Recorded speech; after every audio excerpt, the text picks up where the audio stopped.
place of sudden and violent sandstorms. But today, we'll see it torn apart by a different kind of storm. We engage them with tank main gun rounds. You see the explosions going off. I dropped down inside. I looked through my commander's sight. I was vitally impressed with the enemy. The U.S. 2nd Armored Cavalry is on a collision course with the Tawakalna Division of Iraq's Republican Guard. They see themselves being great warriors who are expected to stand and fight and even die so that others may live. Two tank armies clash on a remote strip of desert. This is the Battle of 73 Easting, armored warfare at its most intense. This probably was the last great tank battle of the 20th century.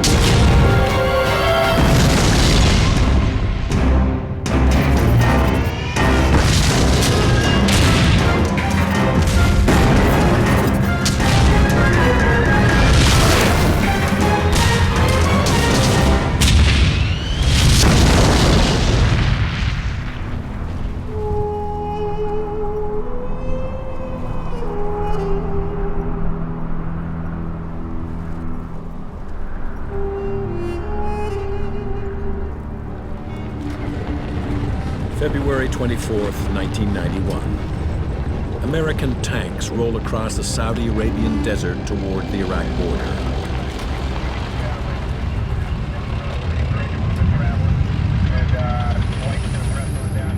They're part of a multinational force with a clear and simple mission: to drive Saddam Hussein's Iraqi army out of Kuwait. Of the Iran-Iraq War, Saddam has two problems. He has a great big military with nothing really for it to do. The other problem he has is that he has devastated Iraq's economy as a result of the Iran-Iraq War. And so when you're Saddam Hussein and you need money, when you need it, you do what comes natural. You rob the piggy bank next door. And in this case, that piggy bank was Kuwait. Iraqi armor and infantry overrun the oil-rich emirate in just 36 hours. Saddam ignores the United Nations demand for an immediate withdrawal. And the UN sends an American-led coalition of 620,000 to show him they mean business.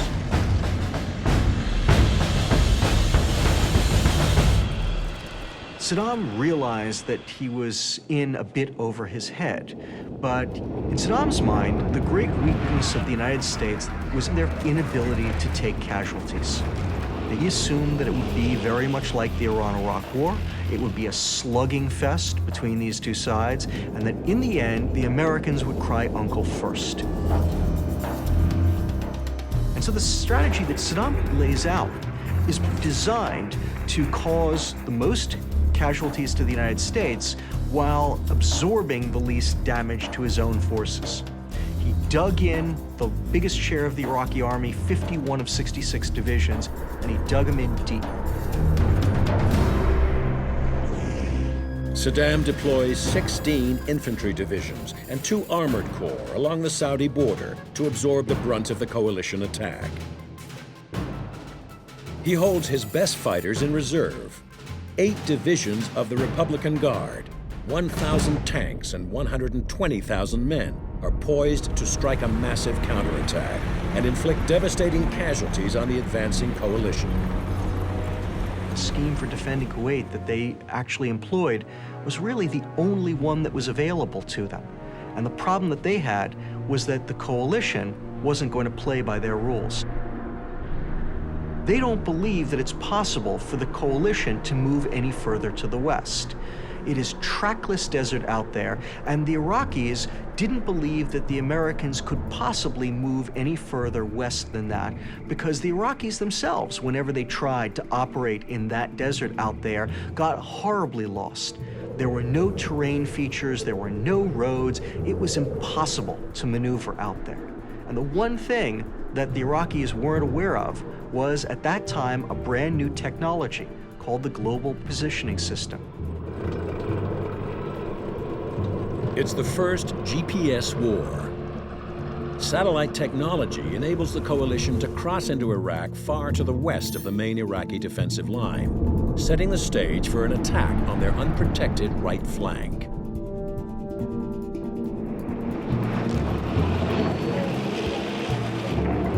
At 1300 hours, the U.S. 7th Corps breaches the sand berm, marking the border between Iraq and Saudi Arabia. We had a PSYOPs platoon with us with these 25,000-watt speakers on top of Humvees. They were there to broadcast surrender appeals, but I had them play Ride of the Valkyries as we were crossing over the berm into Iraq.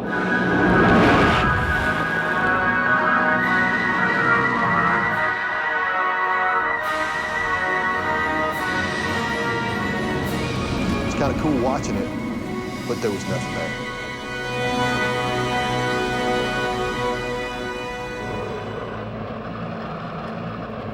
Our unit was moving to the north and to the east, and really not hitting a whole lot. I mean, yeah, we did. We had some reconnaissance units we ran into, but after a couple of shots at us, they would give up. You had an Iraqi military that were desperately unhappy and really just wanted to go home. These were not Iraq's first-rate troops. They were mostly Shia conscripts who had been conscripted during the Iran-Iraq War and been kept in the army ever since. They were desperate to get out of the army, and massive U.S. formations would run into these tiny little Iraqi units. These forces would fire at you. You would quickly overwhelm them, and then you would see the white flags come out and you would take large numbers of prisoners. This is what the main coalition armored force encountered on the first day of its climactic swing around the right flank of the Iraqi army.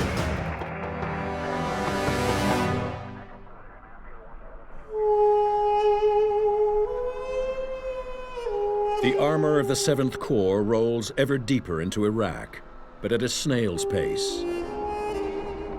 Cautious force commanders order continual halts.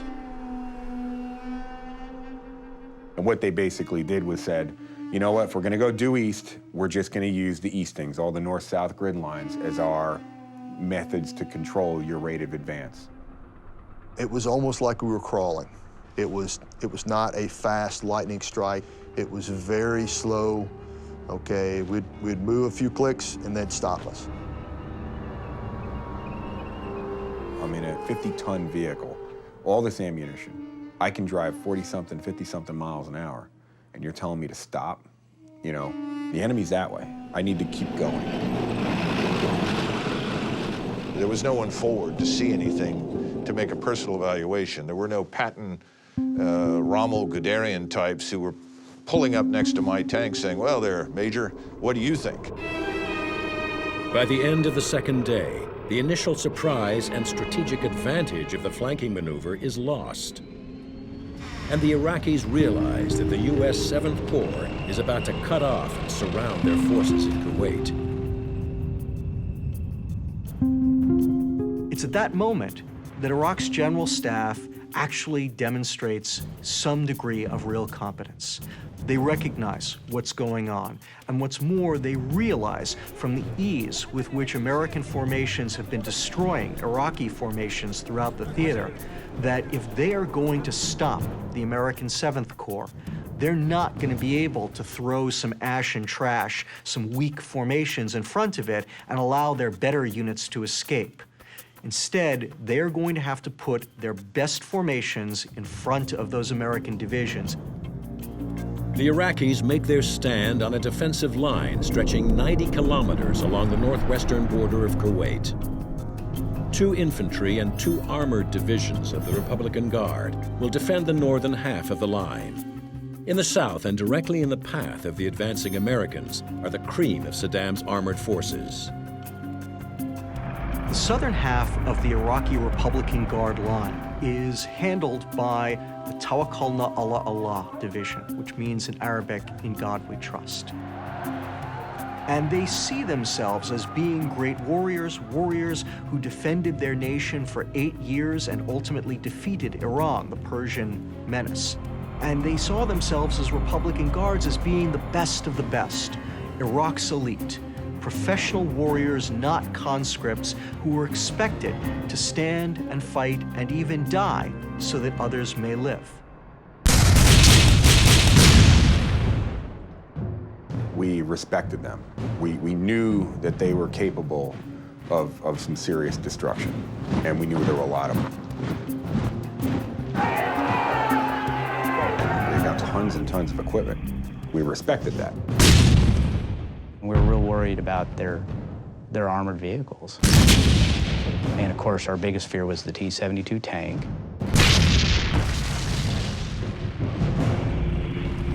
The Soviet T-72, known in Iraq as the Lion of Babylon, is the backbone of the Iraqi Armored Corps.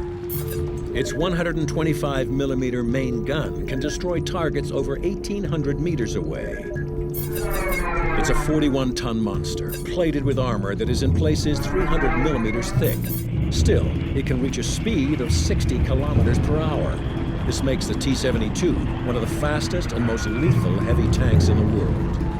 And Saddam has more than 1,000 of them deployed along the Republican Guard's defensive line. They're supported by hundreds of armored vehicles, including the Soviet-designed BMP. The Republican Guard seems ready to take on all comers. Heading straight for them is the US-led 7th Corps, with hundreds of M2 Bradley fighting vehicles and well over 1,000 tanks. The most powerful of these is the M1A1 Abrams main battle tank. The Abrams is armed with a 120mm high-velocity cannon and protected by composite armor that's as tough as 60 centimeters of pure steel. It's 1.5 times heavier than the T-72, but just as fast, making it the most powerful tank on the battlefield.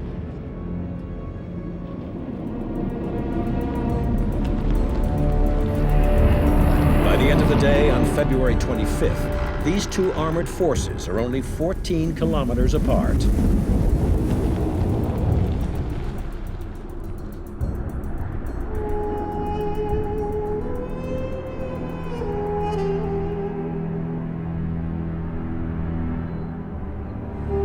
The morning of the 26th, very early, perhaps 4:30, 5 o'clock, I can't remember precisely, we suddenly get a change of orders and essentially find and destroy the Republican Guard for all intents and purposes. It got to the point, sort of late in the morning, early afternoon, where you couldn't see more than perhaps 20, 30 yards. All of a sudden, we're about to go into combat against the one real enemy that we had practiced to defeat, and suddenly our visibility is terrible. But the Abrams is up to the job. It has a thermal imaging system that can identify the heat signatures of potential targets, even in the worst conditions. So we're moving in this very limited visibility. And we begin to identify some hot spots. As McMaster's platoon approaches 73 Easting, a line of longitude on the map, he encounters a Tawakalna Division forward outpost. It's manned by infantry with anti-tank guns and rocket-propelled grenades. And it was at this point that we first received fire from the enemy.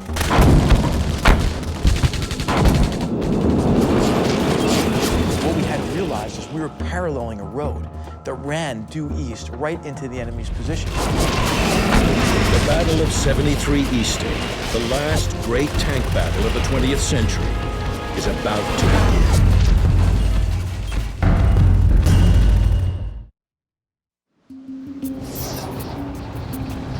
February 26, 1991. It's been 2 days since the US-led international coalition invades southern Iraq in an attempt to outflank Iraqi forces and drive them out of nearby Kuwait. In response, the Iraqis establish a defensive screen, deploying 5 divisions of Saddam Hussein's elite Republican Guard, including the fully mechanized Tawakalna Division.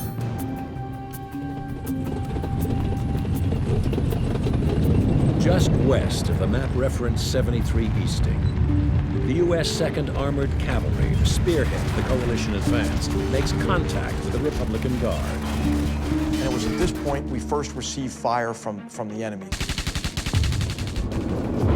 I then pull up our 9 tanks online, all of us oriented on this village. I give this troop fire command. Village, direct front, frontal, 1 round heat, at my command, ready report, which means everybody load a heat round, look at that village, pick out your aim points on the enemy positions, and when they're ready, we're gonna fire 9 simultaneous main gun rounds at the center. I fire 1 round before that to mark center with a tank heat round. Green says ready, white says ready. I say fire, 9 tank main gun rounds impact simultaneously.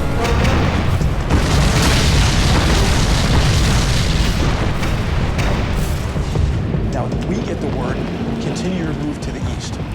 And it's at that point I just get this gut feeling, you know, I get this feeling that we're about to make contact with a defending enemy force. And I make the decision to go into a tanks lead formation. That means positioning the Abrams tanks in a rolling wedge with the more vulnerable Bradley fighting vehicles tucked in behind for protection. This formation places McMaster's big guns forward, ready for whatever lies ahead.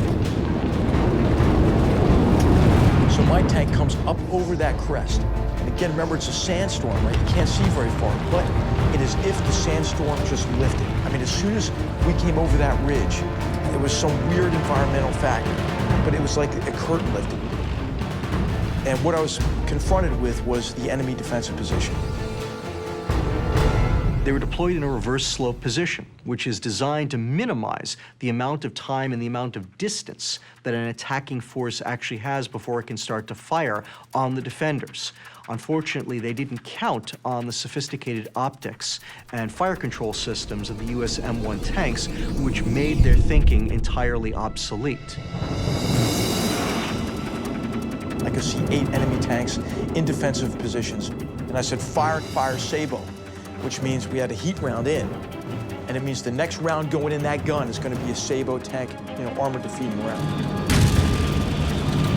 The Abrams tank carries 2 types of high-velocity ammunition. The Sabo, an armor-piercing dart made with high-density depleted uranium, and the high-explosive anti-tank round, a shaped charge projectile which can bore through heavy armor. We engaged that first tank with a heat round. That fireball blows the tank commander out of that tank. And then ultimately there's a secondary explosion that blows the turret off that tank. My gunner traverses left, hits another tank.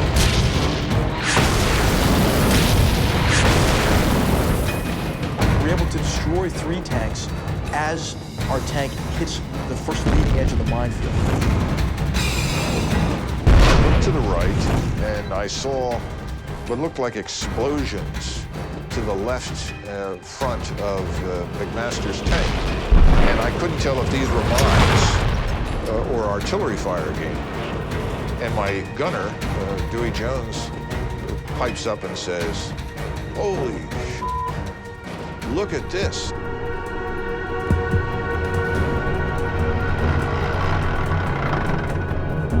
And I dropped down inside. I looked through my commander's sight, and I said, "Oh yeah," you know, I was finally impressed with the enemy.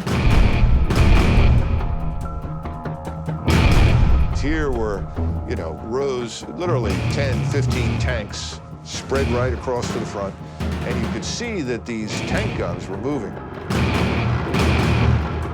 And I imagine, since these were manual T-72s, the poor Republican Guard was in there busily cranking to get the guns around towards us. And then all of a sudden, my tank went into a minefield. And this thing rocked the 70-ton tank. A fireball went over it, knocked me down to the turret floor. And fortunately, my driver was very tough-minded. "So what the hell is that?" And I said, "Don't worry about it, keep driving." As we were coming out of the minefield, we had a couple of tanks to our front. It was, "Sir, I got tanks to my front." And I'm looking at the damn tank that we're about to take under fire, and the gunner hesitated. "Sir, can I shoot? Can I fire?" I said, "For God's sake, shoot!" We swung to the next one and fired. And in the meantime, I could see that Eagle Troop was taking enormous numbers of vehicles under fire.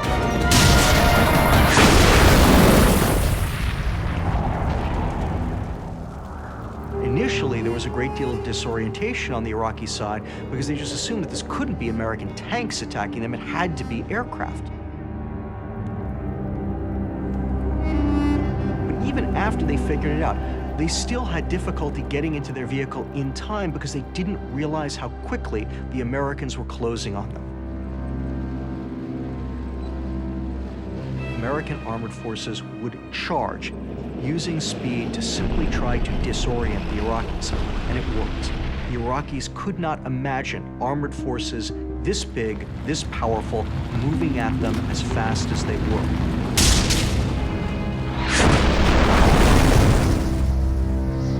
It's a tactic developed by General Erwin Rommel, the great World War II German tank commander. And the M1A1 Abrams is ideally suited for this kind of warfare. The gun stays right on target. It has a geostabilized system, and I mean, you can be moving out at 40, 50 kilometers an hour, going over bumps and firing.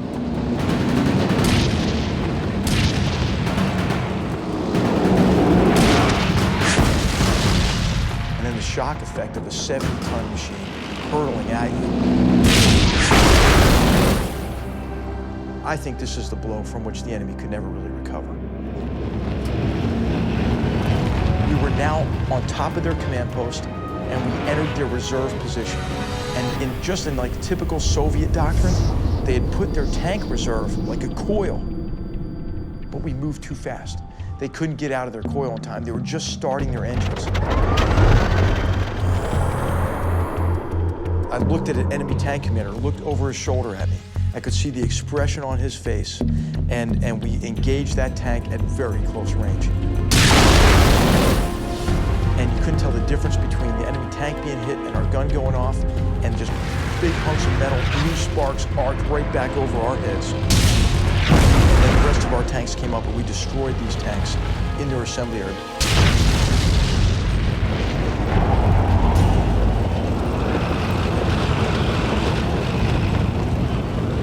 Iraqis, had set up a pretty sound defense. I mean, it was a reverse slope defense. It had a reserve. It had a counterattack plan. It had a minefield to disrupt our movement. But the fatal flaw was that we gained surprise over them. Despite the Iraqis' best efforts, Eagle Troop overwhelms the position, killing hundreds of Iraqis and destroying more than 50 tanks and armored vehicles. It's the opening round in a furious tank battle that will soon be fought across a much larger front. 8 kilometers to the north, the 2nd Armored Cavalry's Ghost Troop slowly makes its way through the blinding sandstorm. In the reduced visibility, they have lost touch with Eagle Troop. Ghost Troop's commander sends 2 lightly armored Bradley reconnaissance vehicles to re-establish contact. I tell the driver to start slowing down because I'm starting to see these little objects.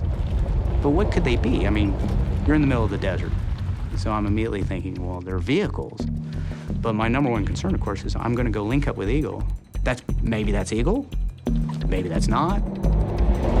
And I see all these people emerging out of nowhere, out of the ground.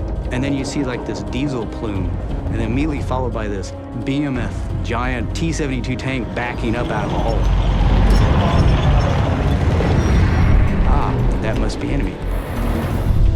Now I'm seeing a lot of activity. Turrets start moving, and I'm like, oh, where is Eagle Troop?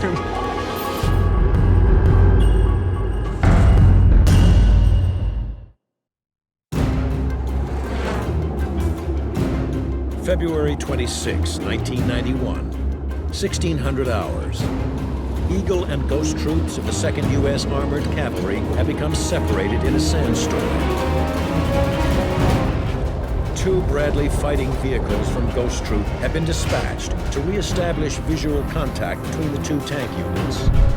But they run into a platoon of Iraqi T-72 tanks.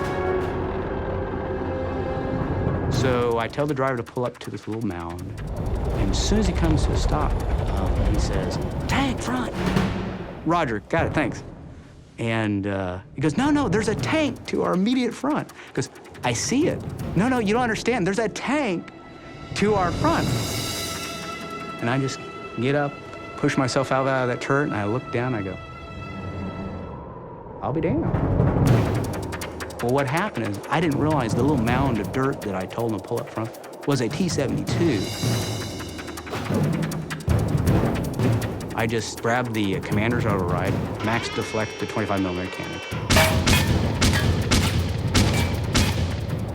And then I said, we're scouts. We don't go toe-to-toe with tanks. We need to back up a little. Well, now I'm seeing all these tanks, a lot of activity. And the turrets start moving, and I'm like, oh, shit, where is Eagle Troop? So I'm backing up. Well, where am I gonna go to?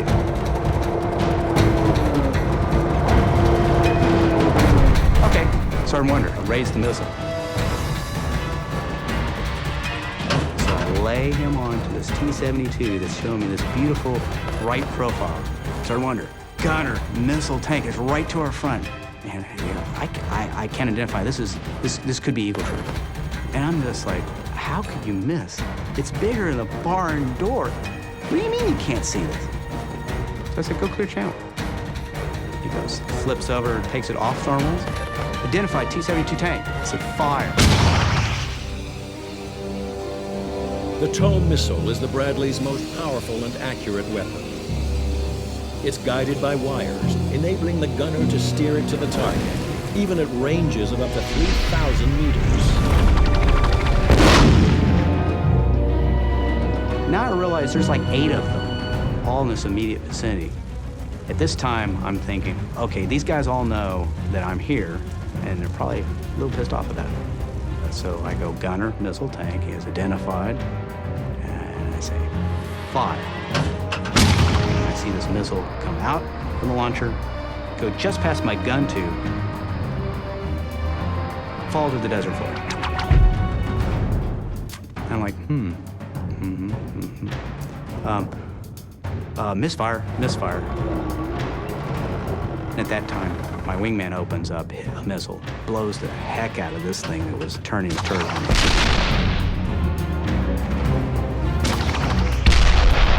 Then it occurred to me, we both have shot both our missiles. And we both have to our front at least 8 T-72 tanks.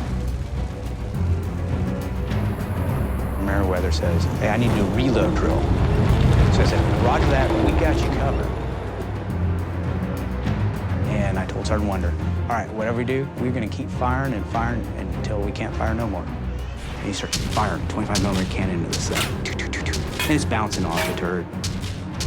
And my gunner, he said, sir, it's bouncing off, we're just pissing it off. And my intent was, look, better us than my wingman who's staying there, basically naked. I'm thinking, well, I wonder how long it's gonna take that gunner and commander to shoot me while I'm sitting there pinking it with a 25mm cannon.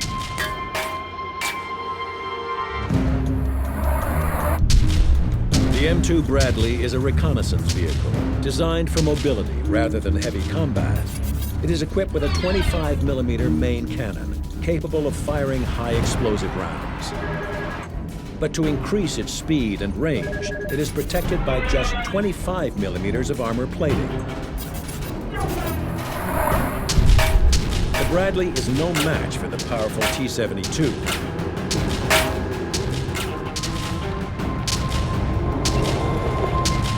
Then at that time, my wingman reported up. Almost instantaneously, he serviced that tank with a missile. Probably saved my life.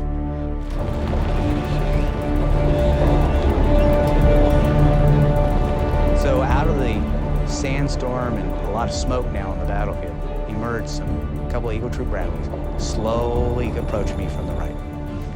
And he pulls up next to me, and he screams at the top of his lungs, "There's tanks over there!" I go, "I know!" In just minutes, Haynes and his wingman destroy no fewer than 5 T-72s. But this is just one strong point in an Iraqi defensive line stretching across a 90-kilometer front that is in places 10 kilometers deep. To the north, Ghost Troop continues through the Sandstorm. Unaware they are moments away from contact with the main line of Iraqi defense. We're slowly moving forward, and when I mean slowly, I mean about as fast as a man can walk. And when you're in a tank, you've got track pads. We were going slow enough where you could actually feel the individual track pads hitting the ground. We get a little bit of a wind shift, and we can see something out in front of us. We saw heads pop out, and we think what it was. They were in a bunker, and they felt the movement of the armored vehicle.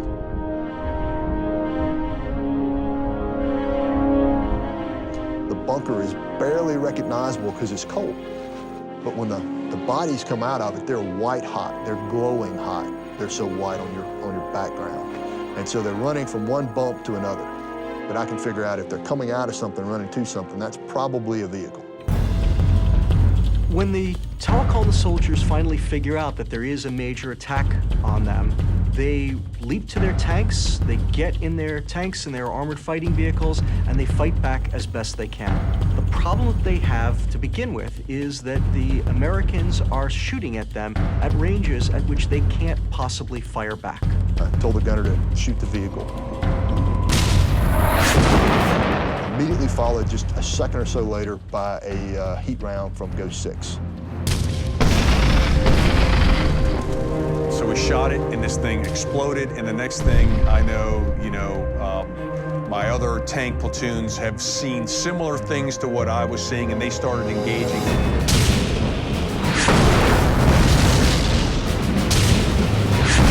Now you've got the dark, oily, black smoke mixed in from the vehicle that's just destroyed that is hot. You can see people and things moving behind it. So I called my troop commander and told him, "Hey, sir, there's something past that smoke. That wasn't a single vehicle. I want permission to move up and poke my nose through the smoke." I said, yeah, okay, Roger, makes sense. So these 4 tanks of Andy's just disappear through the black smoke. And then it is just absolute Armageddon. I can see rounds being fired, I don't know whether it's friendly, I don't know whether, they're being attacked. And I'm trying to raise Andy on the net. And, as I'm watching this, it's like, okay, Captain, what are you going to do now?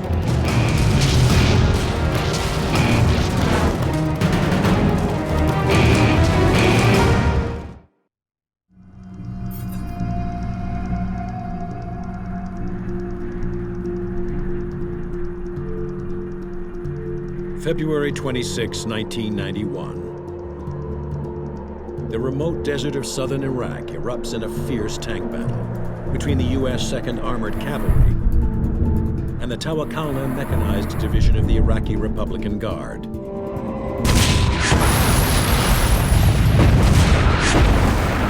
Captain H.R. McMaster and the men of Eagle Troop have destroyed an entire company of Iraqi T-72 tanks.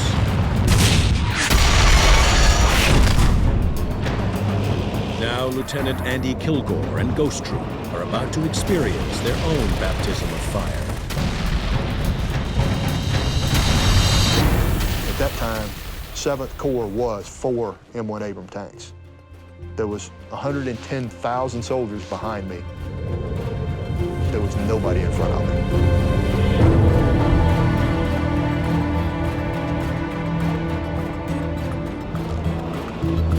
I'm poked through the smoke. We realized that we had about a company defense spread out in front of us.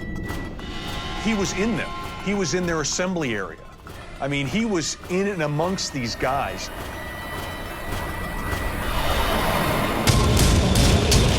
I mean, he basically, it's like, you know, he opened the front door and just started shooting.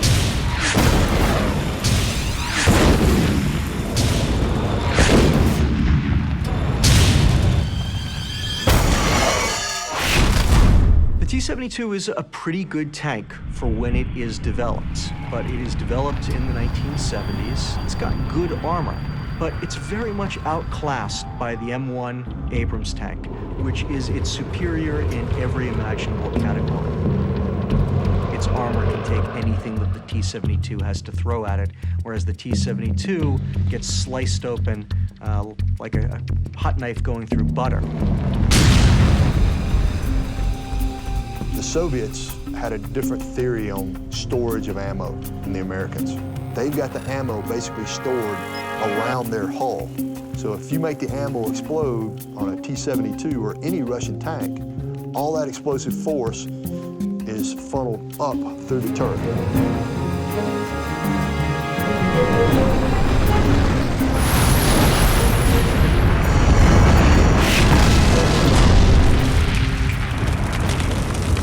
Ghost Troop fires repeatedly until the Iraqi tank company is all but destroyed.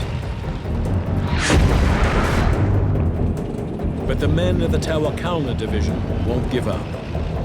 They saw themselves as being the best of the best, Iraq's elite. They manned their positions, they manned their vehicles, they fought back hard, they didn't surrender, and they died fighting. In many cases, the Americans had to kill every single member in an Iraqi squad or a platoon to get these guys to stop fighting. And I'm looking over, and I can see past my wingman to my platoon sergeant. And I see an Iraqi jump up in front of him with an RPG. Iraqi is probably 50 meters in front of the tank. He slewed the gun onto the target. The gunner, very excited to see a guy pointing an RPG straight at him. Instead of flipping the coax, he just pulls the trigger. And he hit him what looked to me about center mass with a heat round. 120 millimeter projectile, about like that, in the center of the guy's chest. It looked like he imploded. The guy's body's just picked up and thrown away like a leaf. In just a few minutes, Lieutenant Kilgore's platoon kills dozens of Iraqis and destroys 4 tanks and 9 armored vehicles.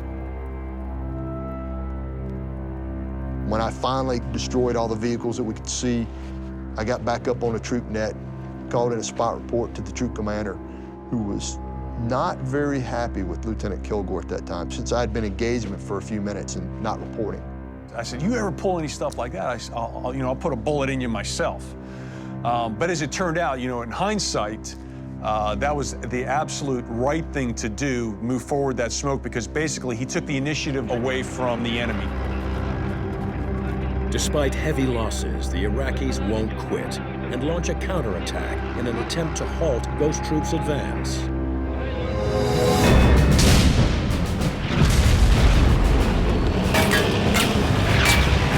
We got to the point where we were on 73 Easting, where we started engaging. We're moving, and I'm so intent on what's going on. I'm in the moment, and all of a sudden, I get thrown to the ground. I get thrown to the turret of my vehicle, and I'm like, what the hell just happened? And what I look up at my gunner, and he's yelling at me, and I can't hear him because I have the headset on. And I finally get him on the intercom. Why did you do that?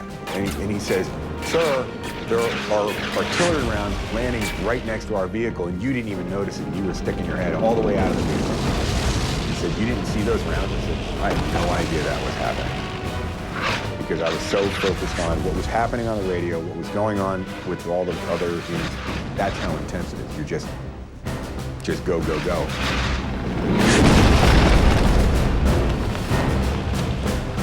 They saw that we were attacking from their flank, so they tried to move out and come around on our flank. What that ended up doing was that gave us a bunch of silhouettes moving across our flank. And the crazy thing is that when we go to gunnery, we practice with moving targets to look just like that. When that occurred, what I did is I scrambled 2 tanks, give them to the scout platoon, and the scout platoon would give two Bradleys and give to the tank platoon. By scrambling Bradleys and Abrams tanks in combined fighting units, Sartiano creates a lethal see and shoot combination. The Bradleys, with their superior targeting systems, pinpoint targets for the tanks, which then open fire with their high-velocity 120mm guns, able to unleash a deadly accurate round every 4 seconds. Can you imagine putting something that's about as round as a grapefruit 2 miles away onto something that's as big as, a little bigger than a van? That's unbelievable.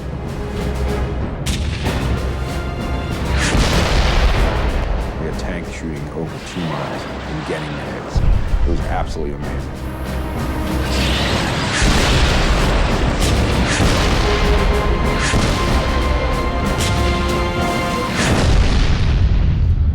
All of a sudden, I remember it was Jeff Garwick said, Sergeant Mulder has been hit. And all of a sudden, the whole troop net just went silent.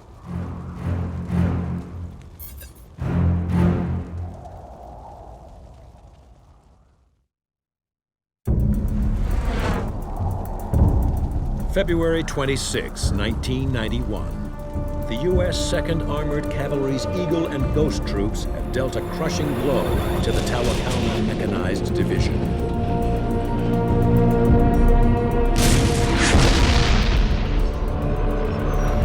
But just as it seems they will emerge from the battle unscathed, one of Ghost Troop's Bradley fighting vehicles takes a direct hit.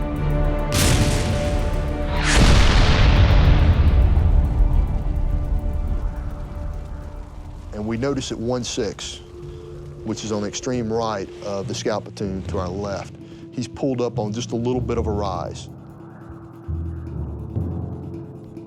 He was probably hit by one of the vehicles that we had shot. So I don't think there was anything left out there unengaged. So I'm probably willing to bet that that BMP had been shot with a sabot round, abandoned, because it didn't explode and burn, people got back in it. The BMP is a lightly armored fighting vehicle like the Bradley. A high-velocity sabot round might tear right through it, leaving it still operational. Armed with a 76mm semi-automatic cannon, the BMP has more than enough firepower to penetrate a Bradley. Staff Sergeant Chaffee, the Bradley commander, he said that Andy turned and looked at him and said, "What the f was that?" About that time, the second round hit and decapitated Sergeant Muller. Really hurt morale of the troop to know that Sergeant Muller had died. The whole troop was able to basically rally around the situation. One of our guys just got hit, but I got a job to do. This fight is not over. You're in the middle of it. You can't worry about this guy. You got to keep going.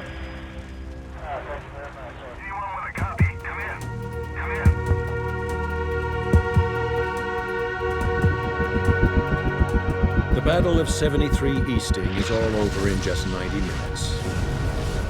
American casualties are remarkably light, 1 killed and 12 wounded. For the Iraqis, however, the toll is enormous. The Tawakkalna was wiped out in the fighting against the U.S. 7th Corps. Thousands of members of the Tawakkalna Division were killed.